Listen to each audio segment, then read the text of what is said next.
ನಮಸ್ಕಾರ ಸ್ನೇಹಿತರೆ, ನಮ್ಮ ನಂಬಿಕೆಗೆ ಸ್ವಾಗತ ಸುಸ್ವಾಗತ. ಸ್ನೇಹಿತರೆ, ಧರ್ಮಸ್ಥಳದಲ್ಲಿ ಶವಗಳನ್ನ ಹೂತಿಟ್ಟ ಪ್ರಕರಣಗಳಲ್ಲಿ ಒಂದಲ್ಲ ಒಂದು ಏನಾದ್ರೂ ಎಡವಟ್ಟುಗಳು ಹಾಗೂ ಅನುಮಾನಗಳು ಇದ್ದೇ ಇವೆ.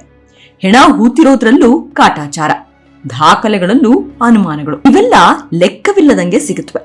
ಒಂದೊಂದು ದಾಖಲೆಗಳು ಸಿಗ್ತಾ ಇದ್ದಂತೆ ಪೊಲೀಸರು, ಗ್ರಾಮ ಪಂಚಾಯತ್ ಅಧಿಕಾರಿಗಳು ಬೆವರಿನಲ್ಲೇ ತೊಯ್ದು ಹೋಗ್ತಾ ಇದ್ದಾರೆ. ಜೊತೆಗೆ ಇದಕ್ಕೆಲ್ಲ ಕಾರಣರಾದವರಲ್ಲೂ ಬೆವರಿಳಿತಾ ಇದೆ.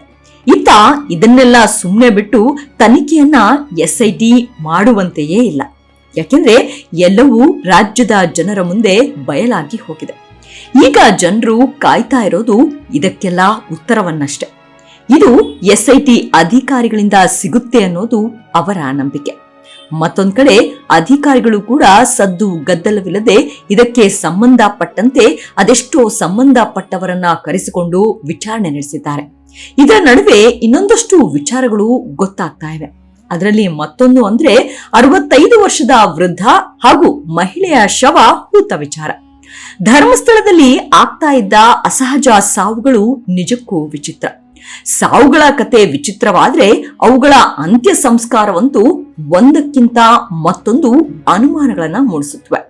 ಇದರಲ್ಲಿ ಮತ್ತೊಂದು ಹೇಳಬೇಕು ಅಂದ್ರೆ 2016 ಏಪ್ರಿಲ್ 1ನೇ ತಾರೀಕು ಏನಾಗುತ್ತೆ, ಧರ್ಮಸ್ಥಳದ ಶಾಂತಿವನ ಇದೆಯಲ್ಲ, ಶಾಂತಿವನ ಅಂದ್ರೆ ನೆನಪಿಗೆ ಬಂದಿರಬೇಕು, ಸೌಜನ್ಯ ಅಪಹರಣವಾದ್ಲಲ್ಲ, ಅಲ್ಲೇ ಇದರ ಪಕ್ಕದ ಬಸ್ ಶೆಲ್ಟರ್ ನಲ್ಲಿ 65 ವರ್ಷದ ಅಪರಿಚಿತ ಪುರುಷನ ಮೃತದೇಹ ಪತ್ತೆ ಆಗುತ್ತೆ. ಪೊಲೀಸರು ಎಲ್ಲಾ ಹೆಣಗಳನ್ನು KS ಹೆಗ್ಡೆ ಆಸ್ಪತ್ರೆಯ ಶವಾಗಾರಕ್ಕೆ ಸಾಗಿಸುವಂತೆ ಸಾಗಿಸಿದ್ರು. ಒಂದು ದಿನ ಕಳಿತು, ಒಂದು ವಾರ ಆಯ್ತು, ಒಂದು ತಿಂಗಳು ಕೂಡ ಆಗೋಯ್ತು. ಆದ್ರೆ ಮೃತ ವ್ಯಕ್ತಿಯ ವಾರಸುದಾರರು ಮಾತ್ರ ಪತ್ತೆ ಆಗ್ಲೇ ಇಲ್ಲ. ಹೀಗೆ 41 ದಿನಗಳು ಕಳೆದು ಹೋದ್ರೂ ಯಾರು ಬರ್ಲಿಲ್ಲ. ಇದರಿಂದ ಈ ಶವವನ್ನ ಅಂತ್ಯಕ್ರಿಯೆ ಮಾಡೋಕೆ ಪೊಲೀಸರು ಮುಂದಾಗ್ತಾರೆ. ನೋಡಿ, ಅದ್ಯಾಕೋ ಏನೋ ಈ ಪ್ರಕರಣದಲ್ಲಿ ಪೊಲೀಸರು 41 ದಿನ ವಾರಸುದಾರರಿಗಾಗಿ ಕಾದಿರುತ್ತಾರೆ. ಯಾರು ಬರದೇ ಹೋದಾಗ ಇನ್ನೇನ್ ಮಾಡೋದು ಅಂತ ಧರ್ಮಸ್ಥಳ ಗ್ರಾಮ ಪಂಚಾಯತ್ನವರಿಗೆ ಪತ್ರ ಬರೀತಾರೆ. ಈ ಶವವನ್ನ ದಫನ್ ಮಾಡಿ ಅಂತ ಕೋರ್ಕೊಳ್ತಾರೆ. ಇದರಲ್ಲಿ ಸೂಕ್ಷ್ಮವಾಗಿ ಒಂದು ವಿಷಯವನ್ನ ಗಂಭೀರವಾಗಿ ಯೋಚನೆ ಮಾಡಬೇಕಾಗತ್ತೆ. ಅದೇನು ಅಂದ್ರ, ಈ ವ್ಯಕ್ತಿ ಸತ್ತು 41 ದಿನ ಆಗಿರುತ್ತೆ. ಶವವನ್ನ ಅಷ್ಟೂ ದಿನ KS ಹೆಗ್ಡೆ ಆಸ್ಪತ್ರೆಯ ಶೀತಲೀಕರಣ ಘಟಕದಲ್ಲಿ ಇಟ್ಟಿರ್ತಾರೆ. ಇಷ್ಟೊಂದು ದಿನ ಶವ ಇಡೋಕೆ ಹಣ ಪಾವತಿ ಮಾಡಿದವರು ಯಾರು ಅನ್ನೋದು ಮಾತ್ರ ಯಾರಿಗೂ ಗೊತ್ತಾಗಿಲ್ಲ. ಮೇ 11, 2016 ಧರ್ಮಸ್ಥಳದ ಸ್ಮಶಾನದಲ್ಲಿ ಅಂತ್ಯಕ್ರಿಯೆ ಮಾಡಲಾಗುತ್ತೆ. ಆದ್ರೆ ಕೇವಲ ವಾರಸುದಾರರ ಪತ್ತೆಗಾಗಿ ಇಷ್ಟೊಂದು ದಿನಗಳ ಕಾಲ ಶವ ಇಡ್ಲಾಗಿತ್ತ? ಇಲ್ಲ, ಇದಕ್ಕೆ ಬೇರೆ ಕಾರಣವೇನಾದ್ರೂ ಇತ್ತ ಅನ್ನೋದ್ರ ಬಗ್ಗೆ ಎಲ್ಲೂ ಉಲ್ಲೇಖವಿಲ್ಲ. 65 ವರ್ಷದ ಅಪರಿಚಿತ ಪುರುಷನ ಶವವನ್ನ 41 ದಿನಗಳ ಬಳಿಕ ಅಂತ್ಯಕ್ರಿಯೆ ಮಾಡಲಾಗುತ್ತೆ. ಅದೇನೋ ಸರಿ, ಆದ್ರೆ ಇನ್ನು ಇದೇ ವೇಳೆ 3 ಶವಗಳನ್ನ ಒಂದೇ ದಿನದಲ್ಲಿ ಹೂತು ಹಾಕ್ಲಾಗುತ್ತೆ. ಅದರಲ್ಲೂ ಇದರ ಪೈಕಿ ಒಂದು ಮಹಿಳೆ ಆಗಿದ್ರಂತೆ. ಇದೇ ನೋಡಿ ಸಾಕಷ್ಟು ಅನುಮಾನಗಳನ್ನ ಹುಟ್ಟು ಹಾಕೋದು. ಇದನ್ನ ನೋಡಿದ್ರೆ ಶವಗಳ ಅಂತ್ಯಕ್ರಿಯೆ ವಿಚಾರದಲ್ಲಿ ಯಾವುದೂ ಸರಿ ಇಲ್ಲ ಅನ್ನೋದು ತೋರಿಸುತ್ತೆ. ಅದೇನು ಅನ್ನೋದನ್ನ ಸ್ವಲ್ಪ ವಿವರವಾಗಿ ನೋಡೋಣ. ಈ 65 ವರ್ಷದ ಅಪರಿಚಿತ ಪುರುಷನ ಹೆಣವನ್ನ ಅಂತ್ಯ ಸಂಸ್ಕಾರ ಮಾಡಲು ಸ್ಮಶಾನಕ್ಕೆ ತಂದಾಗ ಅಲ್ಲಿ ಇನ್ನು 3 ಸಮಾಧಿಗಳನ್ನ ತೋಡಲಾಗಿರುತ್ತೆ. ಅವುಗಳನ್ನು ಅಪರಿಚಿತ ಶವಗಳನ್ನ ಹುಳಲು ತೋಡಲಾಗಿರುತ್ತೆ. ನೋಡಿ, ಒಂದೇ ಬಾರಿಗೆ 3-4 ಶವಗಳನ್ನ ಇಲ್ಲಿ ಹುಳಲಾಗ್ತಾ ಇತ್ತು ಅಂದ್ರೆ ನಿಜಕ್ಕೂ ಇದು ಆತಂಕಕಾರಿ ವಿಚಾರವೇ. ಸದ್ಯ ಸಿಕ್ಕಿರೋ ದಾಖಲೆಗಳಲ್ಲಿ ಇಷ್ಟಿದೆ. ಇನ್ನು ಸಿಗದೇ ಇರೋ ದಾಖಲೆಗಳಲ್ಲಿ ಇದಕ್ಕಿಂತಲೂ ಹೆಚ್ಚಿದ್ರೂ ಇರಬಹುದು, ಹೇಳೋಕ್ಕಾಗಲ್ಲ. ಈ ಹೂಳಲು ತಂದಿದ್ದ ಶವಗಳಲ್ಲಿ ಒಂದು ಸುಮಾರು 30ರಿಂದ 40 ವರ್ಷ ವಯಸ್ಸಿನ ಪುರುಷನದ್ದಾಗಿರುತ್ತೆ.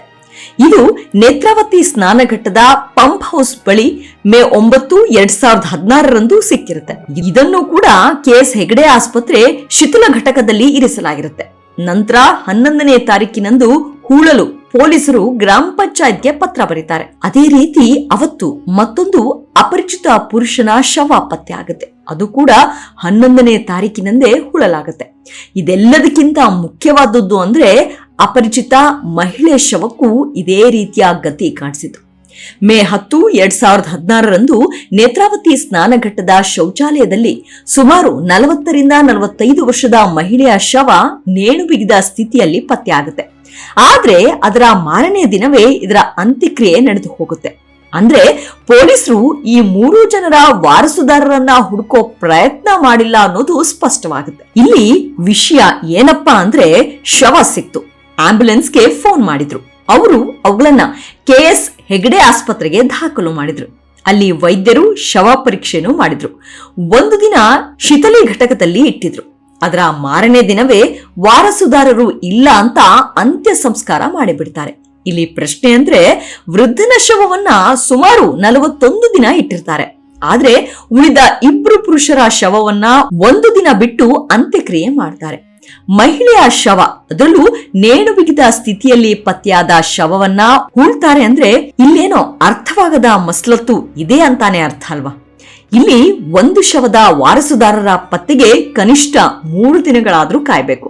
ಆದ್ರೆ ಯಾಕೆ ಇಲ್ಲಿ ಪೊಲೀಸರಿಗೆ ಅಷ್ಟು ತಾಳ್ಮೆ ಇರಲಿಲ್ವಾ?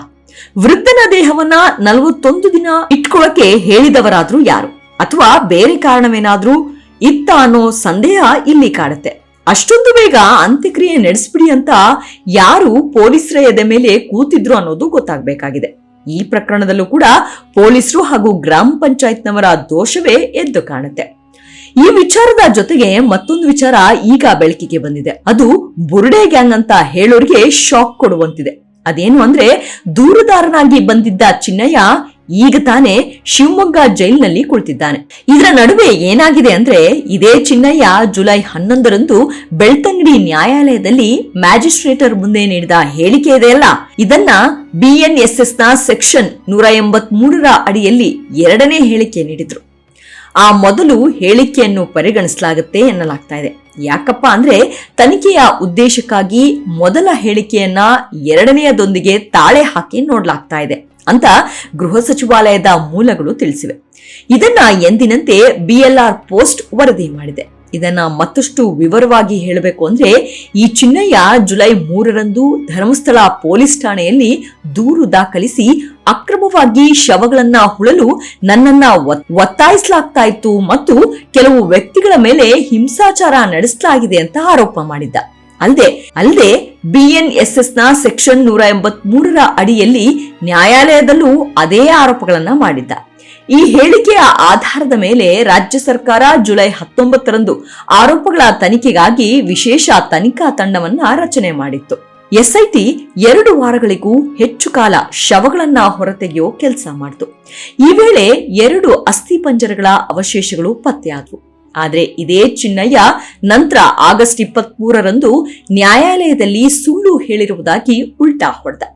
ಇದರಿಂದ SIT ಚಿನ್ನಯ್ಯ ಅವರನ್ನ ಸುಳ್ಳು ಸಾಕ್ಷ್ಯ ಮತ್ತು ನಕಲಿ ದಾಖಲೆಗಳ ಆರೋಪದ ಮೇಲೆ ಬಂಧಿಸಿತ್ತು. ಆದ್ರೆ ಆತನ ಹೇಳಿಕೆಯನ್ನ ಮತ್ತೊಮ್ಮೆ ಅದೇ ಸೆಕ್ಷನ್ ಅಡಿಯಲ್ಲಿ ದಾಖಲು ಮಾಡಿಕೊಳ್ಳಲಾಗಿತ್ತು. ಆದ್ರೆ ಈಗ ಅಸಲಿ ವಿಚಾರ ಏನಪ್ಪಾ ಅಂದ್ರೆ, ಮೊದಲು ನೀಡಿದ್ದ ಹೇಳಿಕೆ ಹಾಗೂ ಸುಳ್ಳು ಹೇಳಿದ್ದಾಗಿ ಹೇಳಿಕೆ ಕೊಟ್ನಲ್ಲ, ಈ 2 ಹೇಳಿಕೆಗಳಲ್ಲಿ ಕೆಲ ಅಂಶಗಳು ಹೊಂದಾಣಿಕೆ ಆಗ್ತಿವೆ ಅಂತ. ಅಲ್ಲದೆ ಮೇಲ್ನೋಟಕ್ಕೆ ಚಿನ್ನಯ್ಯ ಕೊಟ್ಟ 2ನೇ ಹೇಳಿಕೆಯನ್ನೇ ನಿಜ ಅಂತ ಪರಿಗಣಿಸಲು ಆಗಲ್ವಂತೆ. ಈ ವಿಚಾರದಲ್ಲಿ ನ್ಯಾಯಯುತ ತನಿಖೆ ಅಗತ್ಯವಾಗಿದ್ದು, ಈ ಉದ್ದೇಶಕ್ಕಾಗಿ ಮೊದಲ ಹೇಳಿಕೆಯನ್ನ 2ನೇ ಹೇಳಿಕೆಯ ಜೊತೆಗೆ ತನಿಖೆಗೆ ತೆಗೆದುಕೊಳ್ಳಲಾಗುತ್ತಿದೆ ಅಂತ ಮೂಲಗಳಿಂದ ಗೊತ್ತಾಗಿವೆ. ಒಂದ್ ವೇಳೆ ಈ ರೀತಿ ಆದ್ರೆ ಚಿನ್ನಯ್ಯನ ಹಿಂದಿನ ಹೇಳಿಕೆಗೆ ಮರುಜೀವ ಬರುತ್ತೆ. ಮರುಜೀವ ಬಂದ್ರೆ ಯಾರೆಲ್ಲ ಚಿನ್ನಯ್ಯ ಬುರುಡೆ ಬಿಟ್ಟ ಅಂತ ಆತನನ್ನ ಹಾಗೂ ಹೋರಾಟಗಾರರನ್ನ ಅಪಹಾಸ್ಯ ಮಾಡಿದ್ರು ಅವರೆಲ್ಲ ಕೈಕಟ್ ಬಾಯಿ ಮುಚ್ಚಂತ ಸೈಲೆಂಟ್ ಆಗ್ಬೇಕಾಗತ್ತೆ. ಮತ್ತೊಂದ್ ಕಡೆ ಬಹುಮುಖ್ಯವಾದ ವಿಚಾರ ಅಂದ್ರೆ, ಚಿನ್ನಯ್ಯನ 2ನೇ ಹೇಳಿಕೆಯನ್ನ ದಾಖಲಿಸಿದ ನಂತರ SIT ಅಧಿಕಾರಿಗಳು ಏನ್ ಮಾಡಿದ್ರು, ಚಿನ್ನಯ್ಯನ ಪತ್ನಿ ಮತ್ತು ಆತನ ಸಹೋದರಿಯನ್ನು ವಿಚಾರಣೆಗೆ ಒಳಪಡಿಸಿತ್ತು. ಅಲ್ಲದೆ ವಿಶೇಷ ತನಿಖಾ ತಂಡದ ಅಧಿಕಾರಿಗಳು ವಿಧಿವಿಜ್ಞಾನ ತಂಡದೊಂದಿಗೆ ತನಿಖೆಯ ಭಾಗವಾಗಿ MM ದಯಾಕರ್ ನಡೆಸುತ್ತಿರೋ ದಂತ ಚಿಕಿತ್ಸಾಲಯಕ್ಕೂ ಭೇಟಿ ನೀಡಿತು. ಇದೀಗ SIT ಮತ್ತೆ BNSS ನ ಸೆಕ್ಷನ್ 180ರ ಅಡಿಯಲ್ಲಿ ಚಿನ್ನಯ್ಯ ಕೊಟ್ಟಿದ್ದ ಪೊಲೀಸ್ ಹೇಳಿಕೆಯನ್ನ ಮರು ದಾಖಲಿಸಿದೆ ಅಂತೆ. ಇದಕ್ಕಾಗಿ ಶಿವಮೊಗ್ಗ ಜೈಲಿನಲ್ಲಿ ಹೇಳಿಕೆ ದಾಖಲಿಸಿಕೊಳ್ಳಲು SIT ಮುಂದಾಗಿದೆ. ಇದಕ್ಕಾಗಿ ಈಗಾಗಲೇ ನ್ಯಾಯಾಲಯದಲ್ಲಿ ಅರ್ಜಿ ಸಲ್ಲಿಸಿದೆ ಅಂತ ಮೂಲಗಳಿಂದ ಗೊತ್ತಾಗಿದೆ. SIT ತನಿಖೆ ಮುಗಿದೇ ಹೋಯ್ತು. ಬುರ್ಡೆ ಗ್ಯಾಂಗ್ ಜೈಲ್ ಸೇರಿದು ಪಕ್ಕಾ ಆಯ್ತು ಅಂತ ರೈಲು ಬಿಡೋರ ನಡುವೆ ಈ ಬೆಳವಣಿಗೆ ಮಹತ್ವ ಪಡೆದುಕೊಳ್ಳಲಿದೆ. ಚಿನ್ನಯ್ಯನ ಮೊದಲ 2 ಹೇಳಿಕೆಯನ್ನ ಪರಿಗಣನೆಗೆ ತೆಗೆದುಕೊಂಡ್ರೆ ಅನೇಕರ ಕತೆ ಮತ್ತೆ ವ್ಯಥೆಯ ಹಾದಿ ಸಾಗಲಿದೆ. ಇಲ್ಲಿ SIT ಇಂತಹ ತೀರ್ಮಾನಕ್ಕೆ ಬಂದಿರೋದು ಸ್ವಾಗತವೇ. ಇದರ ಜೊತೆ ನಾವಿಲ್ಲಿ ಮೊದಲು ಹೇಳಿದ 65 ವರ್ಷದ ಶವ ಹಾಗೂ ಇನ್ನು 3 ದೇಹಗಳ ಅಂತ್ಯಕ್ರಿಯೆಯಲ್ಲಾಗಿರೋ ಎಡವಟ್ಟು ಇವುಗಳ ಬಗ್ಗೆಯೂ ತನಿಖೆ ನಡೆದ್ರೆ ಯಾರ ಬಂಡವಾಳ ಬೀದಿಗೆ ಬರುತ್ತೋ ನೋಡಬೇಕಾಗಿದೆ.